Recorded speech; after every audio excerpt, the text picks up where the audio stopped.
Hey family, welcome back to the Sir Pod, aka Stand in Righteousness. My name is Diamond and I'm here to encourage you, motivate you, and teach you how to live a life pleasing to God. Today we are continuing our series called Cravings, and it's this idea that cravings is a way that your mind and your body lets you know that it's needing something. And it's this idea that the things that we do or the decisions that we make that is displeasing to God, aka sin, is usually derived from some sort of craving. Okay? So today we're going to talk about the craving of sex and lust. And as you see, I am not by myself. I have a special guest. Before I introduce her name, I just want to thank you for coming on. It's my pleasure. She came from far to come here.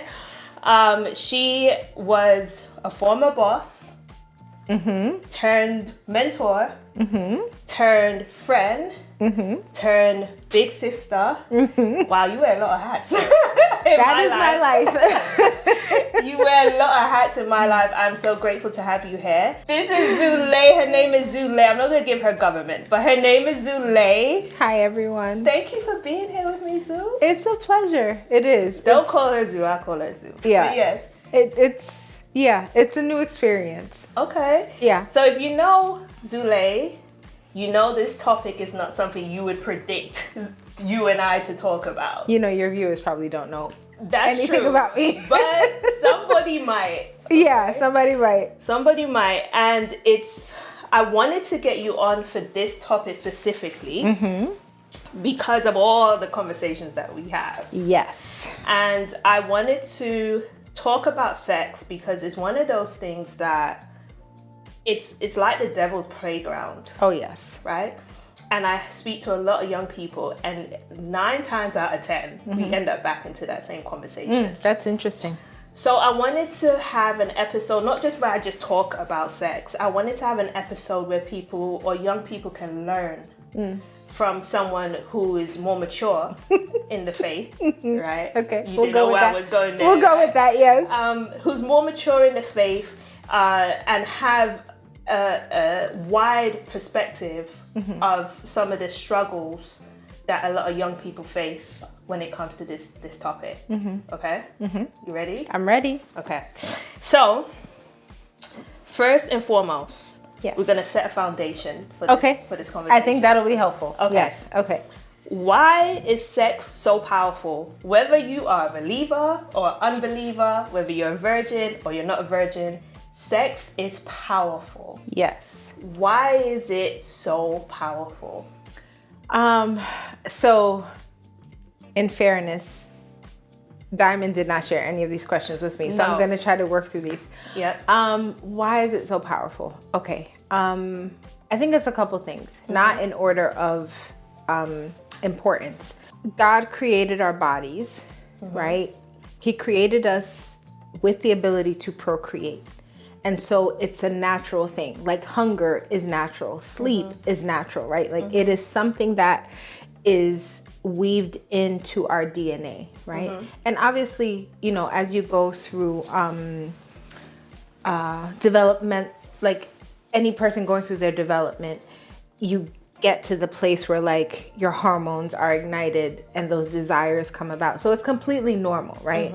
And so I think first and foremost, or I said not in order of priority, but I'll put it there. Our bodies were created for it, right?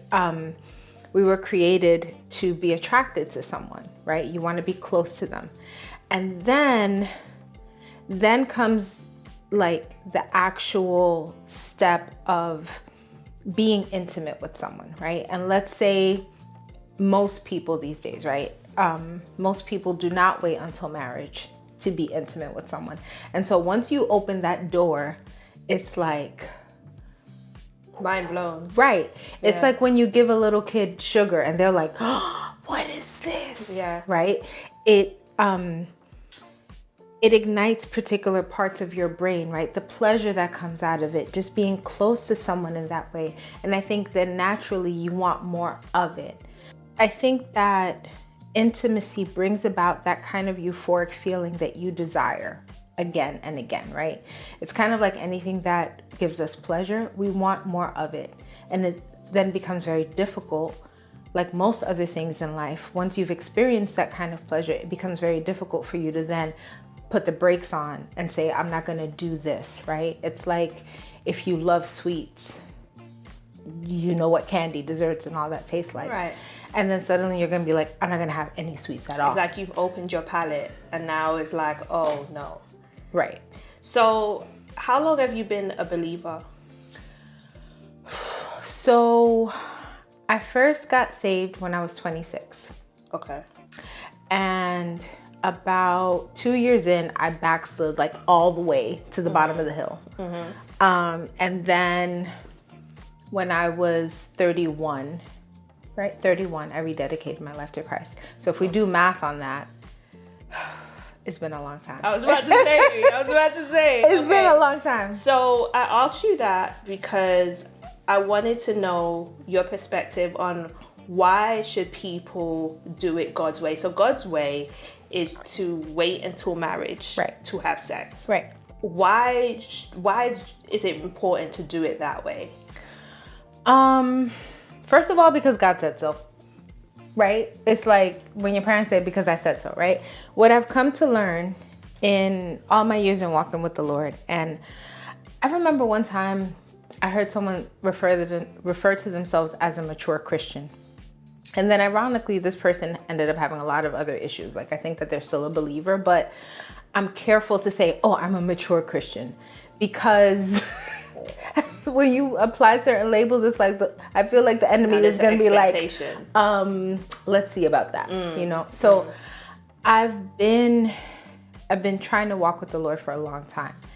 And one of the biggest lessons that I have learned to date is if God said it, then it's true and it's right and it's the best thing for you. I think that sometimes we're like, well, it's not that big of a deal. But there's so much that goes into it, right? So my older daughter, I would have these conversations with her when she was in high school. And it was like, would you ever want to go somewhere and then multiple people that you've been with are all there? The awkwardness of that. Let's say you're with multiple people. Like, now, some people are intentionally like trying to be with multiple people. Then there are others where it's like it just happens. You're dating this person, you're intimate with them, it doesn't work out. Okay, you move on to the next person a couple months later, whatever. And so before you know it, you have more than a handful of people that you've been intimate with, right? Right. Okay. So maybe they're not all in a room or all at the same venue or whatever. Maybe they don't know each other. But now you have these people that you've been intimate with that have touched a special part of you, right? Been close to you in a way that you cannot get back. You can't undo that, right? And then let's say, fast forward, you meet someone, you know, you're serious about this person, they're serious about you, you decide to marry them. Obviously, you're going to be intimate, right? But now you are not sharing something extra special with this person. Not necessarily. Like, yes, marriage is special, but the intimacy, right? Like, that's not anything new. And then there's also the possibility that you may try to introduce things that you have done in the past with this new person, and you're bringing in memories, experiences, feelings that are attached to someone else into a brand new relationship that you're trying to do different. And that's a whole other like messy situation. Whole other thing. Yes.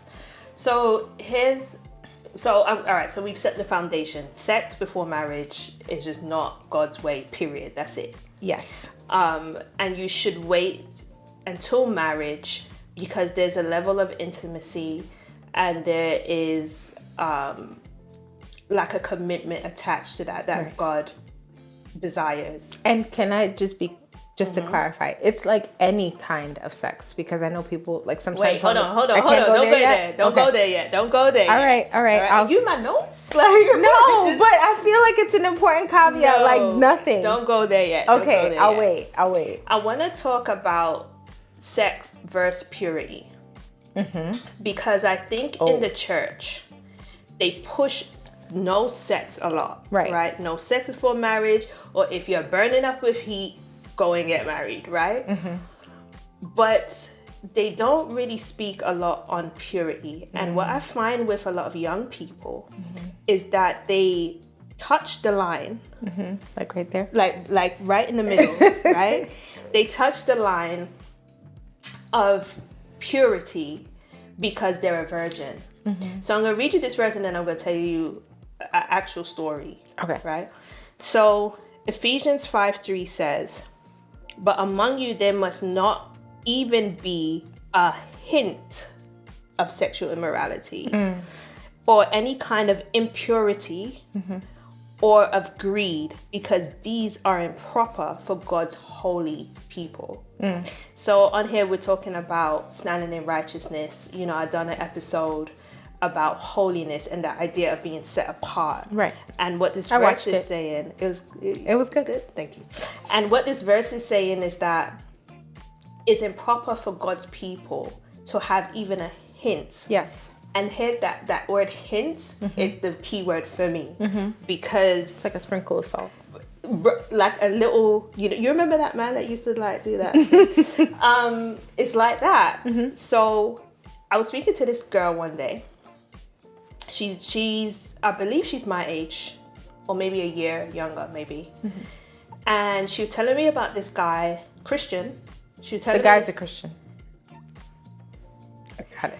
She was telling me about this guy, and she is a virgin. Okay. And she was saying to me that they haven't had penetrational sex. But so she is still doing it these are her words, okay, not mine. She's still doing it God's way. But he's kind of like seeing her breast and stuff. This is how she's explaining it. He's kind of seeing my breast, or whatever, but that's just skin. That's just skin. And then she went on to say, this is a man of God. And she considered herself a Christian as well. And she is a Christian. Okay. Right? But because she hasn't had penetrational sex, she defined like anything outside of that as not bad. Right? Okay. And this is not like a Gen Z. This is like a millennial, right? And I remember saying to her, well, you have the wrong idea, period. Because anything outside of the covenant of marriage in regards to sex and lust is sin. So I want to know your thoughts on this idea of touching the line and having like this hint of sexual immorality. The Bible says, do not awaken love before it's time. So if you're trying to be pure, right? Not just physically, but mentally, right? Because physical purity is nothing if you're not also mentally pure, right? That means like if there's a TV show that has like a sex scene in there, or like they're making out, like you need to change that, because it is not going to help you. Period. If there's a song that's talking, we know the songs, right? We have these conversations. If there's a song, you need to leave that music alone, because all of it is planting seeds in your head, right? So, okay, it's not penetration, right? But this person has now been exposed. The person has been exposed to a part of your body that is impartment for pleasure, right? It's a special and intimate thing, right? But you've also exposed yourself to them in that way, right? So there's a mutual thing there, and there's a mutual awakening of desire for one another. Because once you start that, it's really hard to go back from it. And then as it relates to relationships, I had a friend tell me this just before I got married. He said, men are kind of like this. If it ain't broke, don't fix it. And what I learned, like we kept on talking, what he basically said was like, look, once you get a guy used to something, it's really hard to get him unused to it. And it's not to say that it can't happen, but if you open that door with the guy, right, you've piqued his interest, the desire is there. And now you're asking him to step away from that. And it's not that it's wrong to say, oh, I don't want to do this anymore, but the wheels have already started turning, right? And I think that in a way, like you make room to get a little bit closer, and it's like most people are going to try again. I think even a step further when we talk about pornography. That I believe the devil put that on this planet without question to just warp the minds of people. And it's kind of like a smokescreen for a lot of Christians. And I say that because, well, you're not having sex. So Jesus said, if you even look with a woman with lust in your eyes, you've already committed adultery, right? Okay. What pornography does is that it takes one person or two people, there might be in an act, and it multiplies it more than anything that we can put math to, right? Mm-hmm. Because now you have one video that could literally be watched by millions of people at the same time. And it's not even real. I tell people this all the time. It's not real. It's not real. It's the worst thing that you could do to your brain. It's the worst thing that you could do to yourself if you have any like idea that someday you may want to get married, because it sets completely unrealistic expectations. Mm-hmm. Like it's just it's production. It is production. And then the other problem with it is that a lot of people will insert themselves in what they're watching, right? And then you build, right, similar to kind of like, you know, that awakening, you build this anticipation or desire for it in an unnatural, unhealthy way. Something that is not at all what it was ever intended for, like it or what intimacy was intended for. And once you enter into a space of like this corrupted idea of sex, it's so hard to undo. Like God normally puts you in the season of just undoing, because when you walk into your relationship or the relationship that God has for you, your wife or your husband, with these like corrupted imageries of what someone should be doing to you or what you should be doing to somebody, right, you are essentially corrupting them, but you're building a narrative of sex that God did not build. And you're bringing sin into your marriage bed. Amen. and drop the mic, because like it and the thing is, it's so easy to get caught up in it, right? This is not from a place of like judgment, like how dare you, right? Because truth is, you have tons of people in the church who are addicted to pornography, men and women alike. A lot. And then it's also not just like the video. Mm-hmm. It's the book. It's the magazine. It's the song. It's the... Do you remember 50 Shades of Grey? I did not read it. I didn't read it. By the mercy of God, I did not read it. I didn't read it, but I did see the movie. This is pre-Christ. I saw the movie and I was like, this is crazy. I only heard about it because I remember I had a friend at the time and we were talking about it, and she was telling me that she believed that part of the reason why that book was so popular was because I think the main character, Christian Grey, he was a very assertive, almost kind of domineering character. He was. And she said women are actually quite attracted to that. Women want a man who's going to be assertive and is going to be strong. And so they just, they put what should be admirable qualities into something that was perverted, right? But for women, anyone really, like pornography is not just a video where two people are naked and, they're being intimate with one another, or even multiple people. It's not just that. It's the things that are suggestive, right? It's the well, I don't even know if there's music videos anymore because I don't watch that stuff. But and it makes me sound real oatmeal right now, like you say. But it's a music video where you see maybe the woman singing in her lingerie, It's the music. It's all the stuff that's attached to it that now has your wheels turning and has you thinking about this, thinking about that. You know, then you're like sending a message like, hi. Big head. Hey, big head. No, there's no sacredness anymore because it's like, it's hinted everywhere. Yes. It's so subliminal nowadays that your mind doesn't even know because it's so normalized that you don't even see it as, it's not like a shock factor anymore. It's not a shock value. Even in the things we wear.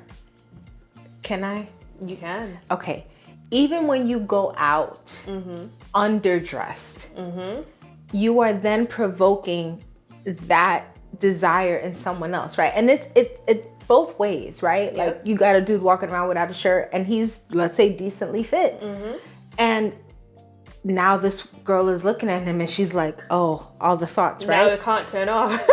Yeah. You have a girl maybe with like her clothes are extra tight or things are low cut or maybe she doesn't have any undergarments on. And now you're provoking that desire in someone else. So it doesn't even need to be a video that you need to go watch. You're just walking down the street. But now you're provoking something in someone that maybe they can't easily turn off. And it all stems from the porn industry. It's a is it $1 billion industry? It probably is. It makes a lot of money because people are invested into sex. Okay, so I have some questions for you. Okay. That people will ask me. Okay. So, first one off the rip. Is masturbation a sin? Yes.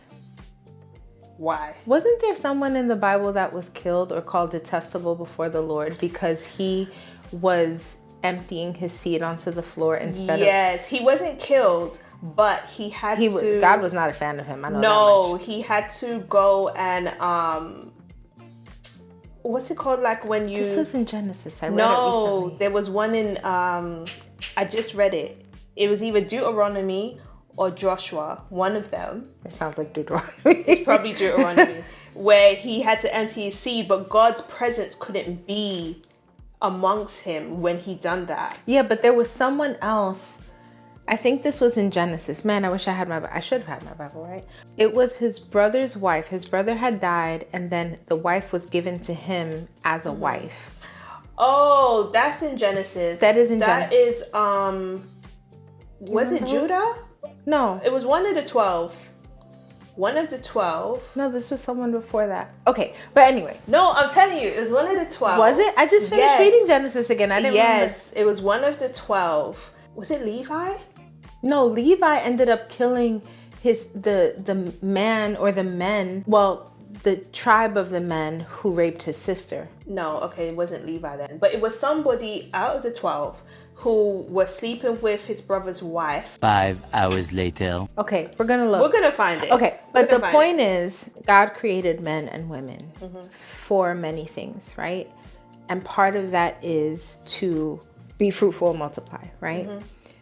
And obviously that happens through intimacy in most cases, right? There are some exceptions, but that's like the general way.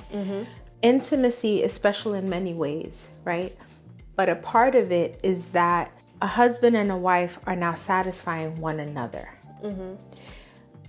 Masturbation takes that privilege away from your spouse because it's basically saying, well, I can do this myself. I'm going to do this myself.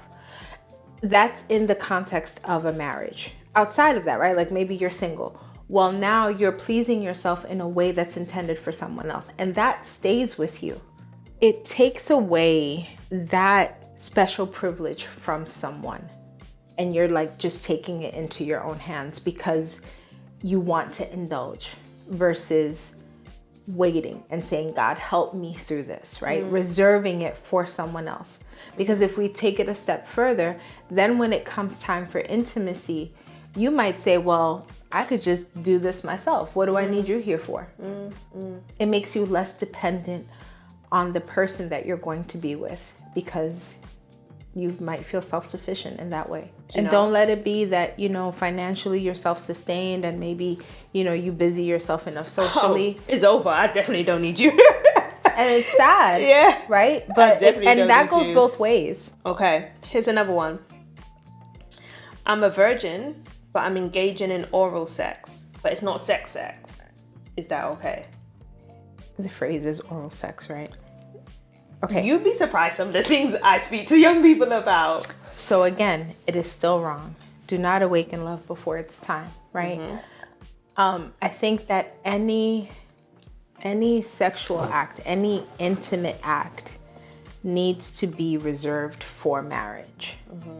Like, I don't want to be graphic, but these are things that you should not be involved with, because it's not as simple as, you know, a literal penetration, right? You are awakening a desire in another person. You're satisfying a desire within them. You're satisfying a desire within yourself.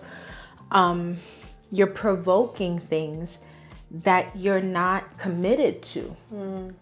And then I think it's also kind of like fooling yourself. Not kind of, it is fooling yourself, right? And then again, right? If you go far enough in that, I don't want to be graphic and inappropriate, right? But if you go far enough in that, right? You will both experience a level of pleasure that is not intended for you to share before you enter into a covenant. Come on. Like you're like, oh, but it's not, you know, I can't get pregnant or he can't get, like, but now you're still producing something that cannot be undone, and that is not meant for you, for either of you yet, because you have not committed to one another. And I think we also need to make it clear to Christians that sex feels great. Yes. You have this idea that, oh, you just, you know, you get married and you start to have sex and it's just to procreate. But God intended for you to enjoy yourself within the covenant of marriage. Yes. So there is something for you to look forward to. Yes. Do you know what I'm saying? Like, you don't have to think, oh, okay, well, you know, let me get my fix now, because when I get married, it's just going to be just kids and blah, blah. And it's like, I think it was Sarah that said to the angel, like, I'm paraphrasing because I don't know it word for word, but she said, like, who am I to enjoy such pleasure at this age? When the angel said to her, like, you're going to have a baby in your old age. But I thought that it was so relieving that the Bible will express that she's talking about pleasure. So you don't have to indulge in these things before it's time. Right. Because when you get there, you will enjoy yourself. Do you know what I'm saying? And oral sex, masturbation, it all releases endorphins and oxytocin and all of these chemicals in your brain that it's a pleasure chemical. Oh, yes. Yeah. It releases this pleasure, and that ties in with the whole idea of craving. Whenever you have a pleasurable experience, right? Yes, we know that those hormones are released in the brain, but then it creates a connection to that experience or that person, right? Now, granted, you might have unpleasant experiences with that person, and then there are memories and feelings and all that, hormones attached to that.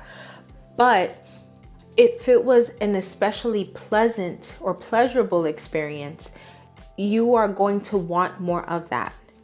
And it's very difficult to rein yourself in and say, no, I'm not going to do that anymore. Or even if it is something that did not end well, you may want to go back to that person because of the pleasure that's associated with them. And then you end up in the cycle of, what do we call them, toxic relationships. Absolutely. You know, even with music, when you attach music to a certain sexual experience, you can just hear the song. You don't even have to engage in that experience again. Now, do you understand what I tell you? Okay, not too much. But I do get it, because even certain songs that I hear, and I'm like, oh, I remember that. And then you don't need much more than that. No. Because it releases something in the hormones in your brain that creates that pleasure. And you either crave more, or you satisfy yourself with that memory that you have. I say that Jodeci and Boyz II Men are responsible for a lot of babies. And R. Kelly. Don't get me started on him. We're not. Sorry, keeping it PG. Okay, the next one.